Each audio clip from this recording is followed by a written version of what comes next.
Do yourself a favor, dear Aquarius, and make sure that you don't make things more difficult than they need to be. And so part of this for you means that you have to be willing to create some pockets of quiet in your day so that you can bring present moment awareness to the exact space that you're in.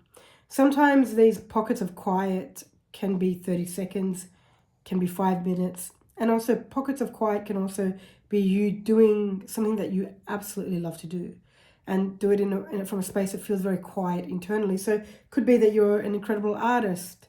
I say incredible, you can say however you want it, but let's say you're an artist of some kind.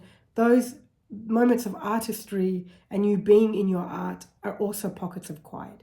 You might be somebody that loves to use their hands and build and things like that with your hands. They are moments of quiet too. They are moments where you get to feel and experience the inner stillness, the inner quiet. And as an Aquarius, we need more of these moments right now.